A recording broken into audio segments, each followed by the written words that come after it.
အားလုံးပဲမင်္ဂလာပါကျွန်တော်ဒီနေ့ပြကြတဲ့စာအုပ်လေးရတော့မနှင်းဖြူလို့ညီရပါတယ်စာရေးဆရာကတော့မြစ်တာချင်းရှိပြီးသားဖြစ်ပါတယ်ခန့်တစ်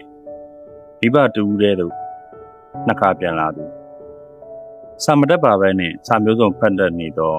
ဒီတက္ကသိုလ်တွေများပညာမသင်ကြားရပဲနဲ့ပညာရှိဖြစ်နေတော့တစ်သလုံးမှာတစ်ချိန်သာတွေ့ဘူးသည့်မျိုးသားတယောက်ကိုသာဘဝဆုံးသည့်အထိထစ်ထာရှိသာဖြစ်သွားသောမနှင်းဖြူ၏ဘဝအကြောင်းကိုမရေးခင်သူ၏မိခင်တော်တိုင်းအကြောင်းကိုလည်းမဖြစ်မနေရေးထားရပါဦးမည်တော်တန်းတို့အပြုဖြစ်စ1918အရွယ်ကအကူရိုးမတဝိုက်တွင်ဗမာပြည်ကွန်မြူနတီပါတီကြီးစိုးနေခြင်းဖြစ်သည်ကွန်မြူနတီဝါဒအယူဆသည်လူသမားဒေသမားဘက်မှယက်တီကလူဒန်းစားညီမျှရေးအမျက်ကြီးစားမရှိရေးဖြစ်သောကြောင့်ကောင်းမွန်သောအယူဆတစ်ခုပင်ဖြစ်သည်မူကောင်းတော့လည်းထုံမူတိုင်းလိုက်နာကျင့်နိုင်သူမရှိသောကြောင့်ကွန်မြူနတီဝါဒသည်ကမ္ဘာပေါ်မှပြတ်သုံးလူခမန်းဖြစ်သွားခဲ့ရသည်တရုတ်ရုရှားမြောက်ကိုရီးယားဗီယက်နမ်တို့တွင်သာထိုဝါဒရှိတော်သည်ကွန်မြူနတီဝါဒ၏ထင်ရှားသောအားနည်းချက်မှာလူထမ်းသားများပေါ်မနာလိုဝန်တိုစိတ်ကြီးမားခြင်းလုံအားတန်ဖိုးနှင့်ပတ်သက်၍ကာယသမားများအတွက်သာကြည်ပြီးညာနာသမားအတွက်မကြည်ခြင်းနိုင်ငံကောင်းသောဖြစ်လာသောပါတီရှေ့ဆောင်များသည်အောက်ခြေလွတ်ကအာဏာကြီးမှုကြီးတို့ပင်ဖြစ်သည်တရုတ်ဝန်ကြီးချုပ်ချူရင်လိုင်းအမေရိကန်သို့လဲပတ်ရောက်သွားသောအခါကားမစော်ထားနှင့်ဟတ်စကီကိုပင်ကိုပိုင်ရှိသည့်အထိချမ်းသာနေသောလယ်သမားရာသမားများကိုတွေ့သွားသည်ထို့အခါချူရင်လိုင်းကရဲတရားလိုပါလိုနှင့်သူတို့ကျင့်သုံးနေသောကွန်မြူနတီဝါဒ၏တေးမှန်ကိုထုတ်ပြောလာသည်ကျွန်တော်တို့ကွန်မြူနတီဝါဒကဒီမိုကရေစီဝါဒလိုလူစင်းရဲတွေကိုတော့လူချမ်းသာဖြစ်အောင်မလုပ်ပေးနိုင်ပါဘူးဒါပေမဲ့လူချမ်းသာတွေကိုတော့လူစင်းရဲတွေလိုတန်းစားတဲ့ဖြစ်သွားအောင်လုပ်ပေးနိုင်ပါတယ်ယခု2020ခုနှစ်တွင်ဗီယက်နမ်နှင့်တရုတ်တို့သည်နိုင်ငံတွင်ကွန်မြူနတီဝါဒကိုဆက်လက်ကျင့်သုံးနေတော့လေစီးပွားရေးတွင်ကဒီမိုကရေစီဝါဒ၏ဈေးကွက်စီးပွားရေးစနစ်ကိုကျင့်သုံးသောကြောင့်ယခုကဲ့သို့တိုးတက်ကြီးပွားခြင်းဖြစ်သည်လွတ်လပ်ရေးရပြီးကသာမှစ၍1962ခုမတိုင်ခင်အထိဒီမိုကရေစီဝါဒကိုကျင့်သုံးသောကြောင့်မြန်မာပြည်သည်အာရှတိုက်၌ကြီးပွားတိုးတက်ဆုံးသောနိုင်ငံဖြစ်ခဲ့သည်ရန်ကုန်တက္ကသိုလ်မှပေးလိုက်သောဈေးပွဲကိုတစ်ကမ္ဘာလုံးတွင်အသိမှတ်ပြုသည်ဒီသည့်နိုင်ငံတွေမဆိုစစ်ကူတရေးရသည်စစ်ဘူးနိုင်ငံကပင်ရန်ကုန်မြို့တော်တည်ဆောက်ပုံကိုလာ၍အတူယူရသည်ထိုကဲ့သို့နိုင်ငံသည်ဦးနေဝင်းအုပ်ချုပ်ပြီး25နှစ်အကြာ1989ခုနှစ်တွင်ကမ္ဘာကျွေးမီများကိုမဆက်နိုင်တော့သောကြောင့်ကမ္ဘာဆင်းရဲသောနိုင်ငံအဖြစ်သို့သွင်းခံလိုက်ရတော့သည်ဦးနေဝင်းသည်ဆိုရှယ်လစ်စနစ်ကွန်မြူနတီစနစ်ဒီမိုကရေစီစနစ်ဗီတီစနစ်ကိုမျှကြိုက်နေတဲ့သူမဟုတ်ချေသူရထားသောအာဏာနှင့်စီးစိမ်ချမ်းသာတည်မြဲရေးကိုသာနှစ်သက်သူဖြစ်သည်ဆိုရှယ်လစ်ခေါင်းဆောင်ဥပစေနှင့်ဥပနေတို့ကိုဖန်ဆီးထောင်ထားဖြစ်သောကြောင့်ဆိုရှယ်လစ်စနစ်ကိုတကယ်နှစ်သက်သူမဟုတ်ကြောင်းထင်ရှားသည်ကွန်မြူနတီခေါင်းဆောင်သခင်စိုးနှင့်သခင်တန်းဆုံးတို့ကိုစစ်ရေးအရအမြဲတိုက်ခိုက်နေသောကြောင့်ကွန်မြူနတီစနစ်ကိုနှစ်သက်သူမဟုတ်ကြောင်းပေါ်နေပြန်သည်လူထုဆန္ဒမဲပြေတက်လာသောအုံနုကိုဖန်ဆီးထောင်ထားပြန်သောကြောင့်ဒီမိုကရေစီစနစ်ကိုလည်းနှစ်သက်သူမဟုတ်ကြောင်းသိတာသိပြန်သည်ယခုအင်းနေဝင်ဇွဲနေဝင်စသောသူ၏မြေများလက်ထက်သည့်ပြည်စည်းဥစ္စာများသားစရာမရှိအောင်ပေါ်ကျယ်ဝါနေသောကြောင့်စီးစိမ်ဥစ္စာကိုညီမျှသည့်ရှာဖွေစုဆောင်းခဲ့မှုကြောင်းမှန်းဆနိုင်ပေသည်1980ခုနှစ်ကယခုရန်ကုန်မန္တလေးအမြန်လမ်းမကြီးဖောက်လုပ်ခဲ့သောနေရာသည်ဗကပများခိုးအောင်ခဲ့သောစိမ့်စုံနေသောပဲခူးရိုးမှတဘာဝကျွန်းတော်ကြီးဖြစ်သည်1988ခုနှစ်တွင်ဦးစောမောင်အာဏာသိမ်းပြီးနောက်1990တွင်ဒီကောက်ပွဲပြုလုပ်ပြီးအနိုင်ရပါတီအားအာဏာလွှဲပြီးစစ်တမ်းလျက်သို့ပြန်မည်ဟုကမ္ဘာသိကြေညာခဲ့သည်ထို့သောကြေညာခဲ့သည်မှာခြေလေးလုံးရေးခဲ့တွင်ပြုတ်သွားခဲ့သောမဆလာခေါ်မြန်မာဆိုရှယ်လစ်လမ်းစဉ်ပါတီကအသစ်ထက်မှန်ဖွဲ့စည်းသောတိုင်းသားစည်းလုံးညီညွတ်ရေးပါတီကျဆညကတေချာပေါက်ပြန်နိုင်မည်ဟုစစ်တပ်ကကျင်းပယူဆထားသောကြောင့်ဖြစ်သည်သို့သော NLD ပါတီကပြတ်သားစွာအနိုင်ရသွားသည်အနိုင်ရပါတီကိုအာဏာလွှဲပြီးစစ်တမ်းလျက်သို့ပြန်ပို့မည်လို့ပြောခဲ့တာကဗိုလ်ချုပ်ကြီးစောမောင်ပဲငါမဟုတ်ဘူးအကြောင်းပြနိုင်ရန်အတွက်ဗိုလ်ချုပ်ကြီးစောမောင်ကိုဖြုတ်ချတာဗိုလ်ချုပ်ကြီးတန်းရှိကအာဏာလွှဲ၍ယူလိုက်အခြေခံဥပဒေမရေးဆွဲရသေးသောကြောင့်တောင်းပြချက်ကစစ်တပ်ကအုပ်ချုပ်နေသည်မှာ22နှစ်ကြာသွားသည်ဥပဒေကြောင်းအရအခြေခံဥပဒေကိုဥပဒေဆွေးနွေးမိဖွဲ့ပြီးမှပြည်သူကတစ်ခဲနက်မဲပေးရေးချယ်ခဲ့သော NLD ပါတီသာဖြစ်သည် ကျမတော်သည်မြို့သားရေးကိုဘယ်တော့မှသစ္စာမဖောက်ဘူးသောစာတန်းကြီးကိုစစ်တပ်ကစခန်းချသောနေရာတိုင်းတွင်ချိတ်ဆဲထားတတ်သည်စာတန်းထဲအတိုင်းဟုတ်မဟုတ်ကသမိုင်းကတသက်ခံပြီးလိမ့်မည်ထို့သောအကြောင်းများကြောင့်ပဲခူးရိုးမတခွင်မှရွာသူရွာသားများသည်ကွန်မြူနစ်ပါတီတဲသို့အစုလိုက်တွန်းလိုက်ဝင်တာတော့ပို့ကြသည်ခုနှစ်အဖြစ်1980ဝန်းကျင်တွင်ဖြစ်သည်ပဲခူးတိုင်းတောင်ငူခရိုင်ကျဲကြီးကျေးရွာအင်းချင်းသာရွာမှမတန်းမနှင်းမငိမ့်တို့သောတိုင်ပင်ပြီးကွန်မြူနစ်တပ်ထဲသို့ဝင်ဖို့ဆုံးဖြတ်လိုက်ကြသည်ထို၃ယောက်ထဲတွင်မျက်စိနှင့်ရောနားနှင့်ပါစာဖတ်သောမတန်းကခေါင်းဆောင်ဖြစ်သည်နားနှင့်စာဖတ်ခြင်းဟူသည်ကွန်မြူနစ်ခေါင်းဆောင်များ၏ဟောပြောပွဲကိုနားထောင်ခြင်းဖြစ်သည်ထိုသို့စာဖတ်သောကြောင့်မတန်းတွင်အတွေးခေါ်စဉ်းစားဉာဏ်ရှိသည်ပြောတိုင်းမယုံတတ်ပေကွန်မြူနစ်တို့ထဲဘာကြောင့်ဝင်ရလဲဟုမေးလာခဲ့ကွန်မြူနစ်ထဲသို့ဘာကြောင့်ဝင်လာခဲ့လို့မေးရတာကိုအခုကဲ့သို့ပြတ်သားရှင်းလင်းစွာပြန်ဖြေတတ်သည်ကျမတို့ကဒေသမားစင်ရသားမျိုးတွေကွန်မြူနစ်ပါတီကလည်းအလုပ်သမားနဲ့ဒေသမားဘဝကိုမြင့်တင်ပေးတယ်ဒီပထမအချက်ကြောင့်လည်းကျမကွန်မြူနစ်ပါတီကဝင်မှုဆုံးဖြတ်ခဲ့တယ်ဒုတိယအချက်ကဦးနေဝင်းရဲ့စိတ်ဓာတ်နဲ့ကိုချင်းတီလာကိုမကြိုက်ပဲကျမတော်ကိုဖက်စစ်စစ်တပ်သွင်းပြီးသူ့ကြီးစိန်အာဏာတည်မြဲရေးအတွက်အာဏာရှင်ကပိုက်ဆောင်တက်ဖြစ်အောင်လုပ်ခဲ့တဲ့သူ့စိတ်ဓာတ်ကိုအကျွမ်းဆုံးပဲမြန်မာပြည်သူတွေအချက်ဆုံးအကြည့်ဆုံးဖြစ်တဲ့ကျမတော်ကိုမြန်မာပြည်သူတွေအမုန်းဆုံးအယွန်ချဆုံးဖွဲ့စည်းဖြစ်ဖို့တွန်းမိုးခဲ့တာဦးနေဝင်းပဲတတိယမြောက်နောက်ဆုံးချက်ကတော့ကျမအမေယာအဖေဆုံးပြီးတဲ့နောက်ရင်တော့ပြီးခဲ့တယ်သုံးဆန်အတိုင်းပထွေးရအရွယ်ရောက်နေပြီဖြစ်တဲ့ကျမကိုစော်ကားဖို့ကြံစီကြတယ်ပထေးရန်ကလွတ်ဖို့အတွက်ငုံရဲဝင်ရခဲ့တယ်ပါပါတယ်ရကြီးတီးရွာအုပ်စုတွင်ကရင်ကရပအို့ဗမာလူမျိုးစုံရှိကြတယ်ကျက်သွန်အာလူငရုတ်ငပိငချောက်စသောစားတော့ခွေရများကိုမြို့ပြည်များကခေါင်းပေါ်ရက်ဒီပန်းရက်ကရွာစဉ်နဲ့လည်းရောင်းသောအလေးထားရှိတစိမ့်တွေနဲ့တငယ်ချင်း၃ယောက်ထွက်လာပြီးကွန်မြူနတီထဲဝင်ပြီးတော့ဘေးမှရိမ့်ပြီးသွားနိုင်ပြီထို့ကြောင့်တငယ်ချင်း၃ယောက်လုံးရေးတဲ့ဟန်ဆောင်ကဘန်းနဲ့ဝင်စားများထည့်ပြီးသူတို့ကထွက်လာခဲ့ကြတယ်ရွာထဲမှာအထွက်တောသက်တို့ရောက်တယ်နိုင်ငံဆေးရည်တကယ်တော့ဖြစ်သွားသေးတယ်သို့တော့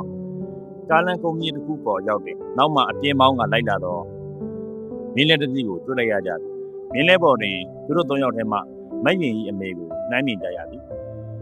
အစုံတယောက်သောသူ၏တည်င်းပြမှုကြောင့်သမီးကိုပြန်ခေါ်ရင်လိုက်လာကြဒီတိုင်းဆိုသူတို့လွတ်မြောက်ဖို့မလွယ်တော့ဘူးဘန်းကိုပစ်ချပြီးအဝတ်များကိုထမိန်နဲ့ထုတ်ကာပကုံးတွေချိတ်ပြီးအမြန်ပြေးကြသည်မတန်းနဲ့မငိန်တို့ကရှေ့မိုင်းတော်တော်ဝူးကိုရောက်သွားကြတော့လေလိုက်ခေါ်ခံရပြီးမရေတာအနည်းဆုံးဖြစ်ကနောက်တွင်ပြန်ခဲ့သည်တန်ကောင်းစီမှာစစ်လုံးတင်ကားကြီးတစ်စီးကိုတွေ့လိုက်ရခြင်းဖြစ်သည်လမ်းကတအားဆုပ်တည်ပြင်စစ်လုံးများကိုပြည့်တင်သောကြောင့်ကားကြီးကဖြည်းဖြည်းတပိန်းကြီးနှိပ်ကမောင်းရတော့ကြောင့်မတန်းနဲ့မငိန်တို့နေအောင်ကားပေါ်သို့ကုတ်တက်နိုင်ခဲ့သည်သူတို့နှစ်ယောက်တည်းအဆင်ပြေသွားတော့လေအပြေးနှင်းသောသူတို့နှစ်ယောက်တည်းအဆင်ပြေသွားတော့လေအပြေးနှီးသောမယင်တော့ကစိတ်ပူရကြတယ်ထိုဝေးနောက်ကလိုက်လာသောညင်းလဲကားကိုမိအောင်အားဆိုင်ပြေးလာနေသောမယင်ခြေဆုံးမှတိတိမောင်းနေသောကားကြီးဒီပြေးနှုံးနိုင်သောမယင်ကကားကြီးကိုမမီနိုင်ပြီညင်းလဲကမယင်ကိုအငြင်းမိသွားနိုင်ပြီ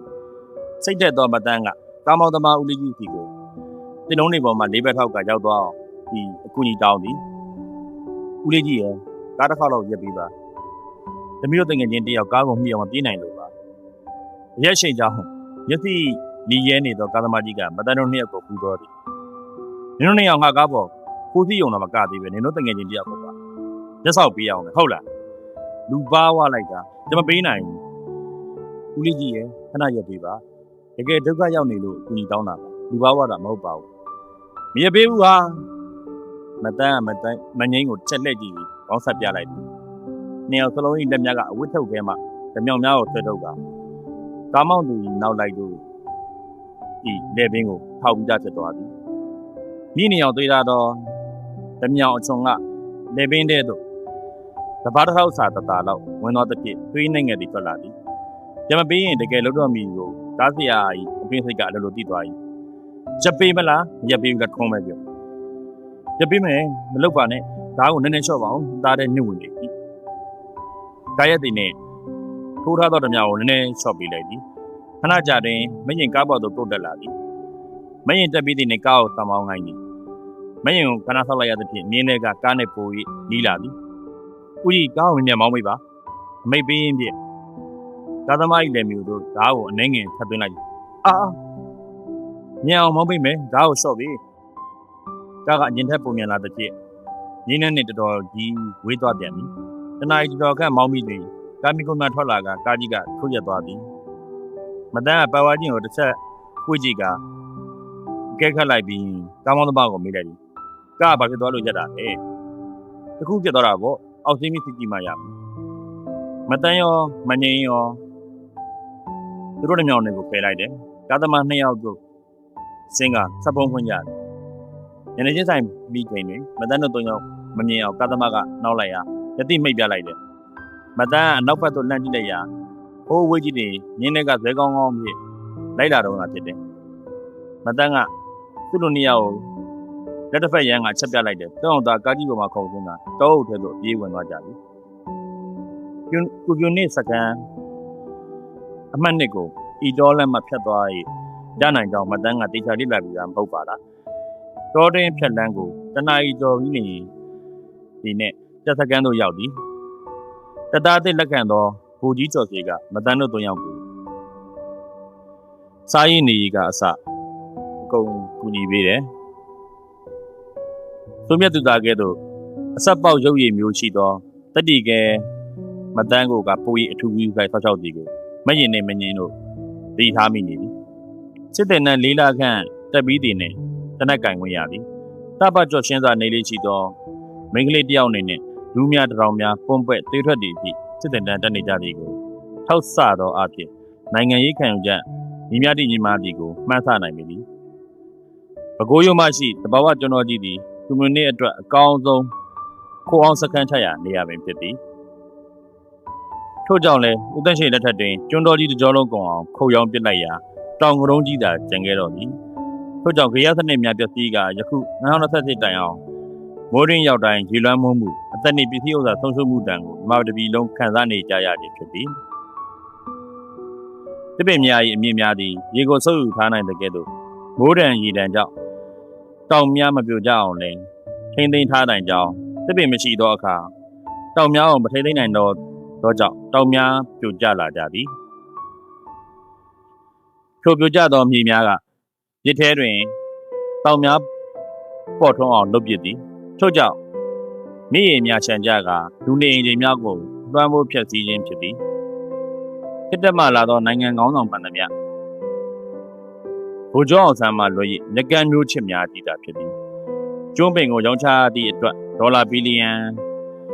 10ဘီလီယံထိရသည်ဟုဆိုလျှင်နှစ်စဉ်ကျွေးလမ်းမှုကြောင့်ဆုံးရှုံးရသောပမာဏသည်ဒေါ်လာဘီလီယံတောင်းပင်မကတော့ဘူးနိုင်ငံတစ်ခု၏ခေါင်းဆောင်လုပ်သူများသည်မြန်မာပြည်အတွက်မြစ်တာပြုနာထားရုံဖြင့်မတော့ပေမိမိမြစ်တာကိုအကျိုးရှိအောင်သုံးချနိုင်သောပညာရှိဖို့လည်းလိုအပ်သည်ဇက်တော်ထဲမှနှဲသား900၏ခေါင်းဆောင်အရှင်ဒေဝရတ်လောင်းသည်အပင်နှင့်နှင့်ဝါဝင်းအောင်တီးနေသောအစိတ်သီးများကိုသူ၏ငယ်သားများအားတဝါကြီးစားခိုင်းသည်သူလည်းစားသည်စားပြီးသောအခါအားလုံးသိကြသည်ထိုခေါင်းဆောင်မျိုးသည်ငယ်သားပမျိုးမြစ်တာပြုနာထားတော်လဲစားတဲ့မစားတဲ့ခွဲချမ်းဝေဖန်နိုင်သောပညာမရှိသောကြောင့်ညက်ကန်းမျိုးချစ်တည်တာဖြစ်သည်တက်လာသောခေါင်းဆောင်များသူသည်ညက်ကန်းမျိုးချစ်များသာဖြစ်သောကြောင့်ကွန်မြူနစ်တပုံများနှင့်အတူတိုင်းရင်းသားတပုံမျိုးစုံပေါ်ပေါက်လာခြင်းဖြစ်သည်စစ်တင်နန်းတက်ပြီးတင်နှင့်မတန်းတို့စစ်ရမြေပါတောတင်းတိုက်ပွဲများကိုဆင်နွှဲကြသည်မတန်းသည်ကန်စားချက်ကြောင့်သာကွန်မြူနစ်ထဲသို့ဝင်လာခဲ့ရတော့လေရနာသုံးမှတ်ကိုအလွန်ကြီးညိုသူတယောက်ဖြစ်သည်တိုက်ပွဲတွင်သာကိုပြစ်သူပြစ်ပစ်ခဲ့သည်သူအေးဖြစ်ကလူတယောက်မှမတက်ခဲ့ဘူးလေ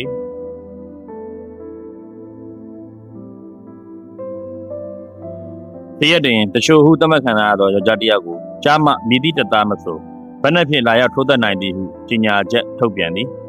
မိမိကိုဘာမှပြန်မလုပ်နိုင်သည့်လက်ပြန်ကြိုးတုပ်ထားသောလူတယောက်ကိုသွေးအေးဖြင့်တက်ခြင်းသည်ရက်ဆက်အနိုင်ကျင့်ခြင်းသာဖြစ်သည်တတိရှိခြင်းမဟုတ်ပေတတိရှိခြင်းဟူသည်လူပေါင်းများစွာအသက်ရှင်ဖို့အတွက်မိမိတက်ကိုသွန့်လွှတ်ခြင်းသာဖြစ်သည်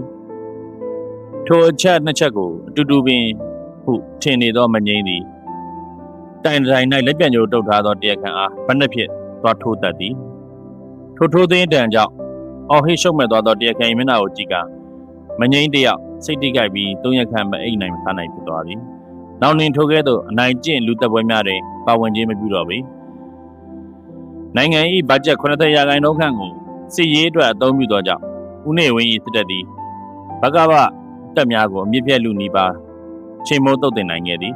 ။အလန်နီတကင်စိုးကိုယ်တိုင်လင်းဝင်လာသည့်ပြင်ကွန်မြူနစ်ခေါင်းဆောင်တကင်ထုံးသည်လည်းကွန်မြူနစ်တပ်သားတယောက်၏လုပ်ကြံတပ်ဖြတ်ခြင်းကိုခံခဲ့ရပြန်သည်။ရသမျှဘတ်ဂျက်ငွေအားလုံးဒီပါကိုစစ်ရေးတွင်အသုံးပြုလိုက်သောကြောင့်စစ်ရေးတွင်အနိုင်ရတော်လဲစီးပွားရေးနှင့်ပညာရေးတွင်ကမြန်မာနိုင်ငံသည်အရှုံးဆုံးအနှိမ့်ဆုံးအဆင့်သို့ရောက်သွားခဲ့ရသည်1980ဝန်းကျင်ခန့်တွင်မတန်တို့တက်အများစုအလင်းဝင်ခဲ့ကြသည်အလင်းဝင်ပြီးမကြမီပင်အတူလင်းဝင်ခဲ့သောကွန်မြူနစ်ဗိုလ်ကြီးဟောင်းကိုကျော်ဆွေနှင့်အိမ်တော်ပြုလိုက်သည်မိခင်ကကွန်မြူနစ်ထွက်ကိုကျော်ဆွေနှင့်သဘောမတူသောကြောင့်ခြံဝင်းအတွင်းသို့နေခွင့်ပြုတော်လဲပစ္စည်းငွေကြေးဘာတစ်ခုမှမထောက်ကန်ချေမတန်းကိုကန်ကဂုံပါဒနာလူလားသူမဟုတ်သောကြောင့်မိတ်ဆွေနိုင်ငံဖိတ်ကမင်္ဂလာစွန့်ကပ်ပြီးမင်္ဂလာဆောင်ခြင်းကိစ္စပြီးစီးခဲ့သည်ကိုကျော်စီမိဘများကလည်းစင်ရသောမုံဆိုးမသားမင်းနှင့်အတူသဘောမတူဟုဆိုကပြစ်ထားသောကြောင့်ကိုကျော်စီမှာလူတန်းစိတ်နေနိုင်ရတဲ့ပင်အလုတ်ကိုနှစ်ဆတိုးလုပ်နေရသည်အလုတ်ကလည်းမျိုးစုံသည်မိုးရသည်တွင်ငါးဖမ်းသည်စောင်းနှင့်နေတွင်ရွှေကျင်သည်ရွှေကျင်ရသောနေရာများသည်စိန်ပေါ်သောကြောင့်ပုံမှန်ထက်နှစ်ဆကျော်ပိုအေးသည်အခြားလူသမားများနည်းတူအေးတံကာကွယ်ရန်ကိုကျော်ဆွေလည်းတစ်ချက်တော့ရသည်ထိုကမှတစ်ဆင့်နေ့စဉ်မတော့ရမနေနိုင်အရက်ဆွဲသားသည်ကောင်းသောအလုပ်ဖြစ်စေမကောင်းသောအလုပ်ဖြစ်စေကြာလှုပ်လာသည်ဆွဲသားတတ်သည်ကိုကိုကျော်ဆွေတယောက်ကြိုတင်မကြီးရှိခဲ့ရသည်မှာသူ့ဘဝအတွက်သူ့မိသားစုအတွက်လွန်တရားမှနစ်နာလှပေသည်ကျွန်တော်ရဲ့ channel လေးကိုအချိန်ပေးပြီးတော့နားဆင်ပြီးတော့ကျေးဇူးအများကြီးတင်ပါတယ်ခင်ဗျာ